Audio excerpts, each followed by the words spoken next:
Alors bonjour à tous, j'espère que vous allez bien. Dans cette vidéo, on va voir comment se lancer en tant que développeur mobile notamment, en freelance, en étant en fait débutant. Est-ce que c'est possible déjà de le faire pour vous, si vous avez des compétences, notamment si vous suivez mes tutos que je fais sur Flutter, si vous êtes peut-être sur Ionic encore, je ne sais pas. En tout cas, vous faites du développement informatique, vous faites du développement mobile. Comment est-ce qu'on fait pour se lancer quand on est débutant et est-ce que c'est possible déjà aussi pour vous? Alors, il faut savoir déjà que le domaine du freelancing, c'est un domaine qui est ouvert à tous. Ça, c'est un premier point. C'est à la fois un avantage et aussi un inconvénient, c'est que tout le monde peut potentiellement se lancer en fait dans ce marché-là. Pour moi, il y a plusieurs avantages en fait qui sont liés au développement informatique, au développement mobile. Le développement informatique, l'avantage déjà, c'est que c'est un des domaines que vous pouvez en fait pratiquer 100% en ligne de manière totalement dématérialisée. C'est-à-dire que vous n'avez pas besoin de rencontrer physiquement vos clients, vous avez besoin juste d'un ordinateur. Moi j'emmène toujours mon ordinateur juste ici avec moi. Par exemple ce matin j'ai travaillé toute la matinée dans un espace de coworking et j'avais juste mon ordinateur et je pouvais contacter mes clients, travailler avec eux, etc. Donc il n'y a pas de contraintes physiques qui sont associées au développement, donc c'est un des domaines comme le copywriting, comme le community management, comme le montage vidéo ou le graphisme, que l'on peut en fait pratiquer à distance en tant que freelance. Et ça, c'est quand même un point qui est super important. L'autre point qui est super intéressant avec le développement informatique et le développement mobile, plus précisément, c'est que ça va être un domaine qui est en croissance. En fait, c'est qu'il y a une forte demande dans le domaine de la création d'applications mobiles. C'est pour ça que je me suis spécialisé dans ce domaine-là maintenant, il y a maintenant plusieurs années, et c'est un domaine qui continue en fait à avoir de l'expansion, à avoir de la croissance. Et donc, vous allez avoir de plus en plus de personnes qui vont avoir des projets à lancer ou d'entreprises qui veulent améliorer et développer des applications mobiles. Pour vous, en tant que développeur, ça va vous permettre de vous positionner dans un marché où il y a de la demande, où il y a de l'offre, et donc vous allez pouvoir potentiellement rencontrer et avoir plein de demandes en fait de clients. Donc ça, c'est super important quand même de choisir un domaine où il y a de la demande. Et le troisième point, c'est effectivement que en fait, dans le domaine du freelance, vous n'avez pas besoin forcément de diplôme, vous n'avez pas forcément besoin de prérequis en fait pour vous lancer. Vous avez simplement besoin en fait de vous lancer. Moi aujourd'hui, ce que j'essaye de faire, c'est au-delà des contenus un peu techniques que je propose sur ma chaîne dans mes formations, dans la formation notamment Flutter Evolution, avant je faisais plus des cours sur Ionic, c'est aussi de proposer un peu l'accompagnement, des conseils en fait tout simplement pour vous lancer en fait à travailler en fait avec d'autres personnes. Moi les deux personnes et cibles de personnes que je vais cibler, ça va être les entrepreneurs et les développeurs. Et en fait faire un mix des deux, faire un peu toucher un peu cette plateforme là pour m'orienter un peu dans le monde des startups et en fait cibler cette population là. C'est d'ailleurs pour ça que mon nouveau projet d'application, enfin le projet que je suis en train de redévelopper, c'est l'application Startupper, qui est une application de mise en relation entre freelance et entrepreneurs, entre personnes qui ont des projets notamment d'applications à lancer et entre développeurs qui ont ces compétences pour développer en fait ces projets-là. Ça, c'est vraiment ma cible. Mais ce que vous devez savoir, c'est que de toute façon, je sais qu'il y a beaucoup de gens qui ont justement cette double casquette, qui sont à la fois développeurs et à la fois entrepreneurs et qui veulent, pourquoi pas, lancer des projets pour rentabiliser leurs compétences. Donc ça, c'est vraiment le cas de figure le plus typique qu'on a aujourd'hui, c'est des gens qui ont cette double mission-là, ce double travail-là, cette double activité. Mais il faut bien avoir conscience du coup que le fait de vendre vos compétences de développeur, c'est plus facile si vous voulez gagner un salaire, par exemple, et être indépendant financièrement, c'est plus facile de vendre vos compétences de développeur que par exemple, de proposer, je sais pas, des achats intégrés dans une application. Il y a notamment des gens que je rencontre qui font beaucoup d'argent en fait avec leur application, qui ont des campagnes de pub, qui ont vraiment des achats intégrés, qui ont vraiment des choses avancées dans leur application, et ça fonctionne, c'est un vrai business model, c'est un vrai business en ligne, en tout cas qu'on peut comparer à tout ce qu'on appelle les business en ligne, et ça fonctionne, d'accord? Donc ça, j'essaierai aussi de vous faire plus de contenu là-dessus dans les mois qui viennent. Mais n'oubliez jamais que vraiment le plus simple, ça reste de toute façon d'aller voir un client, d'aller voir un contact, d'aller voir une personne et lui proposer en fait de développer, pourquoi pas par exemple, de développer son application pour cette personne-là. Et donc en échange, vous allez être payé d'une certaine manière, vous allez être payé 1000, 2000, 3000 euros, 10 000 euros, 100 000 euros si vous êtes une agence, si vous êtes à plusieurs sur travailler sur le projet. Il y a évidemment plein de cas de figure et ça je vous en parle dans le programme Freelance Digital, comment on fixe ses tarifs de freelance, comment on trouve ses clients, comment on rédige un contrat, comment on définit son prix à l'heure, à la journée, à la demi-journée.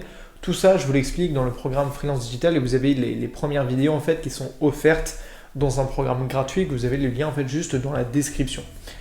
Juste pour revenir sur le sujet du développeur mobile, le gros avantage du développement mobile, c'est que vous pouvez en fait faire les deux.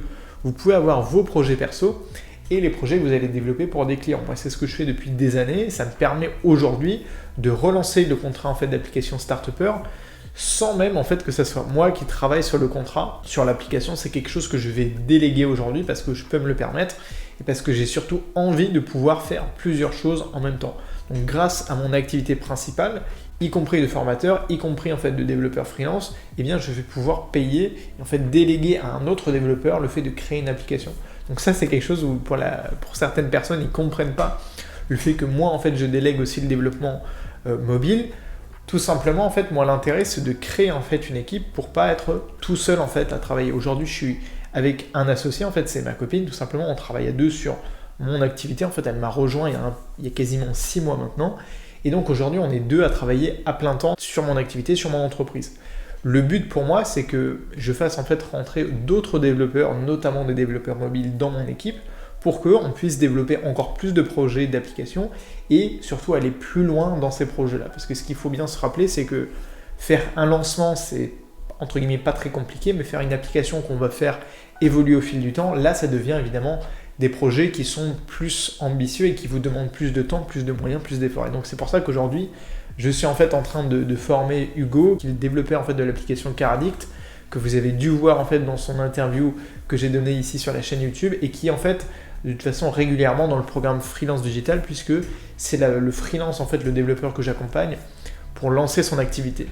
Donc pour en venir encore une fois au développement mobile, l'idée c'est que c'est une activité qui est ouverte à tous. Vous pouvez, enfin tout le monde, tous ceux qui suivent les tutos, on va dire, de la chaîne YouTube et qui sont aujourd'hui par exemple développeurs Flutter, peuvent se lancer en fait en tant que développeur mobile. Après, en fait, autour de ce lancement-là, il va y avoir plein de conseils que je vais pouvoir vous donner, plein de règles à suivre. Par exemple, comment on fait pour trouver son premier client? Dans quel ordre est-ce que je fais pour, par exemple, aller sur les plateformes, créer mon site et trouver mon premier client et réaliser le premier contrat? Il y a des règles à suivre parce que moi je vous l'avoue, je me suis lancé dedans un peu tête baissée il y a plusieurs années. J'ai fait des erreurs et c'est pas agréable, on va dire, de faire des erreurs, surtout quand il y a de l'argent en jeu, on va dire, parce que ça fout la pression, ça met du stress tout simplement et donc c'est pas agréable. Aujourd'hui j'ai l'expérience et en fait j'essaie d'accompagner d'autres personnes aussi à acquérir en fait leur indépendance financière en étant et en devenant en fait des freelances, des développeurs indépendants qui vont pouvoir proposer leurs produits, leurs services en fait, et de le faire en fait de manière totalement, je vous l'ai dit tout à l'heure, dématérialisée. C'est important d'être totalement digital. C'est pour ça que le nom de la formation aujourd'hui c'est Freelance Digital. On parle beaucoup des digital nomades, mais le simple fait en fait d'être sur une activité qui est digitale, ça vous permet ça justement de travailler à distance avec des clients qui sont potentiellement par exemple dans toute la France et dans le monde entier. Ça c'est vraiment le saint graal aujourd'hui d'une activité sur internet, c'est de pouvoir le faire de manière totalement détachée, dématérialisée. Je connais plein de freelances qui n'ont jamais rencontré un seul de leurs clients. Alors moi maintenant je commence à en rencontrer et c'est aussi une super expérience, mais pendant des années j'avais jamais rencontré aucun de mes clients. Il y a même des personnes que je n'ai jamais vu dont je n'ai jamais vu le visage parce qu'on échange par téléphone, parce que j'ai que leur WhatsApp par exemple, et je n'ai même pas leur photo de profil. C'est pour vous dire que ça c'est un peu la magie d'Internet, c'est que ça permet en fait de tisser des liens, des connexions avec des personnes qui sont vraiment loin, potentiellement loin de vous, et donc d'aller toucher un marché qui vous dépasse, qui dépasse le cadre par exemple de votre ville, et c'est là où il y a des opportunités. Donc si vous êtes intéressé par le fait de vous lancer en freelance en tant que développeur, moi j'ai créé une formation qui est complète et qui est justement spécialisée dans ce sujet-là. En fait, j'ai créé la formation Freelance Digital pour être en complément, et si on veut un peu en bonus de la formation Flutter Evolution, parce que je sais que la plupart des gens veulent rentabiliser leur application, veulent créer des réseaux sociaux, créer des applications qui vont faire un carton, etc. Mais je viens aussi en fait apporter à ces gens-là, et si c'est votre cas aussi, si vous m'écoutez, le moyen aussi de rentabiliser plus sur le court terme leurs compétences de développeur. Et la manière la plus simple de fonctionner, ça peut être tout simplement de proposer vos services à des personnes au début de votre entourage. C'est ce qu'on fait en fait avec Hugo. On se connaissait, on échangeait depuis plus d'1 an. Je lui avais donné plein de petites missions avant de faire l'application. Et aujourd'hui, il est en train de créer un véritable réseau social qui va avoir, je l'espère, beaucoup d'impact, en tout cas de l'impact sur ma communauté aujourd'hui que j'ai développée sur YouTube. Et donc, c'est déjà un projet qui a un certain grade, un certain niveau. Et je vais essayer de le pousser au maximum dans ses compétences pour que le contrat d'après, il puisse le faire facilement et à un budget qui sera déjà plus élevé, puisque là, le budget de l'application, c'est entre 3 et 4 000 euros. et plus ou moins 1000 € ensuite si je veux aller plus loin dans les mois qui suivront, tout simplement les mois actuels, donc courant 2022, je pourrais lui donner en fait d'autres contrats pour qu'ils viennent en fait améliorer tout simplement l'application. Donc si cette thématique-là vous intéresse, n'hésitez pas en fait à commencer du coup le programme gratuit.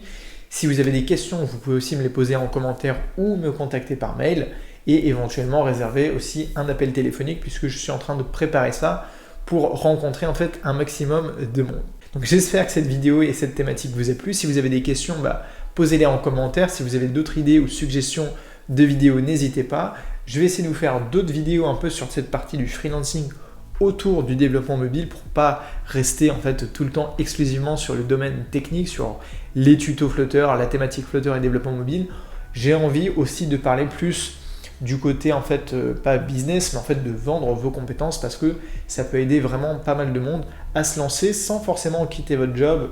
Vous pouvez très bien rester étudiant, avoir un travail de salarié. C'est le cas par exemple d'Hugo, il fait ça en parallèle et il se laisse 1 an par exemple pour lancer son activité avant vraiment de commencer à se dire est-ce que j'arrête ou pas mon job, est-ce que je le fais à plein temps. Donc le fait de se lancer par la suite en digital nomade, c'est l'étape numéro 2, mais l'étape numéro 1, c'est déjà de se lancer et de tester, voir est-ce que ça vous convient, est-ce que ça marche. Donc voilà pour cette vidéo, je vous dis à très vite sur la chaîne YouTube et sur le blog, et surtout n'oubliez pas de rêver très grand. Allez, salut!